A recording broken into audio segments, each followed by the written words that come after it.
Nous voici avec Manu Renaudi qui est team manager chez Swiss Utless et qui va nous expliquer un petit peu les raisons de l'engagement de Swiss Utless cette année en championnat du monde M18. En fait, le championnat du monde M18 nous semblait tout simplement une bonne catégorie de promotion du kart, tout en ayant un titre de champion du monde à la porte, et puis en essayant de maintenir les coûts par course à un budget quand même j'ai bugué là. Assez, ouais, comment t'as dit? Assez raisonnable, voilà. Donc Swiss Utless a engagé un certain nombre de pilotes cette année, donc tu peux nous parler un petit peu de ton équipe? En fait, donc, on a 4 pilotes suisses qui courent normalement avec nous dans le championnat suisse et Bridgestone Cup, qui sont principalement en Suisse, mais aussi un petit peu dans les pays attenants à la Suisse. Donc il y a une course en France, deux courses en Italie et 2 courses en Suisse. Et après, en plus de ça, donc on a Martin Clément, qui est du club organisateur de la course de Essai. Et en plus, 2 pilotes de Bahreïn. C'est-à-dire qu'on a un pilote du Bahreïn dans la catégorie moins de 18, plus un autre pilote, le pilote qui représente le Bahreïn dans la catégorie Académie. À ce moment de la compétition, avant qu'on entame les phases finales, comment ça se passe? Qui est-ce qui marche le mieux dans l'équipe Swiss Utless? On a eu, pour l'instant, je dirais pas mal de malchance, pas mal de malchance. On a eu des problèmes au chrono, un problème de motorisation pour un pilote qui est Alain Valente.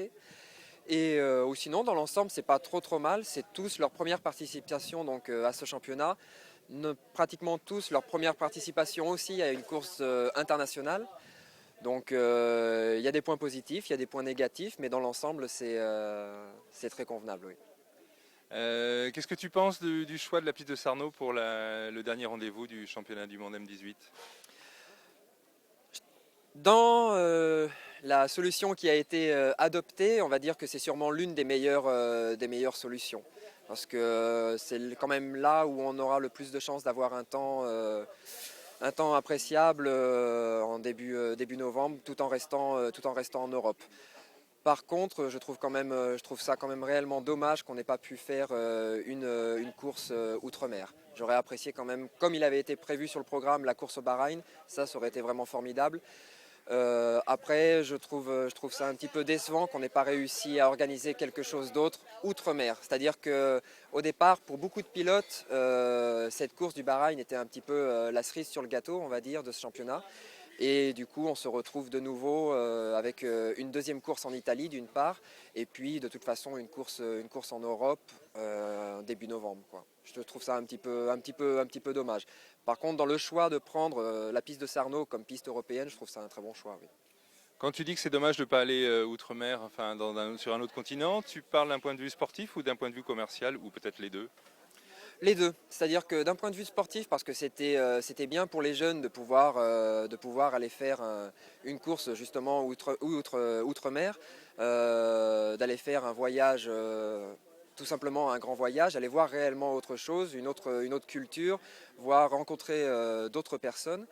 Et après, commercialement aussi, parce que on avait des aides de la part de la fédération donc de Bahreïn, et on aurait sûrement pu avoir d'autres aides, d'autres fédérations qui s'étaient proposées pour cette course.